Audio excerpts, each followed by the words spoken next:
তার নিজের মেয়েও বলল, বাবা আমার হাতে সময় নাই। তখন সেই বৃদ্ধ লোকটা মন খারাপ করে বাড়ি থেকে চলে গেল।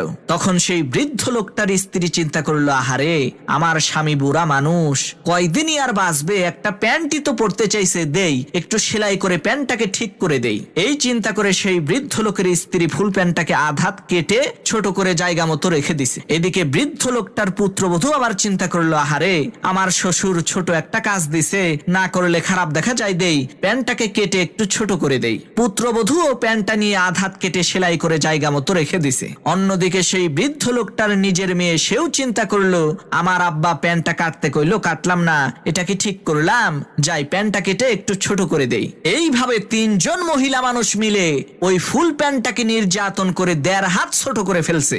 এমন সময় সেই বৃদ্ধ লোকটা বাড়িতে এসে তার ফুল প্যান্টটাকে দেখে তো অবাক, আরে সর্বনাশ, আমার ফুল প্যান্টটার হাফ প্যান্ট বানাইছে কে?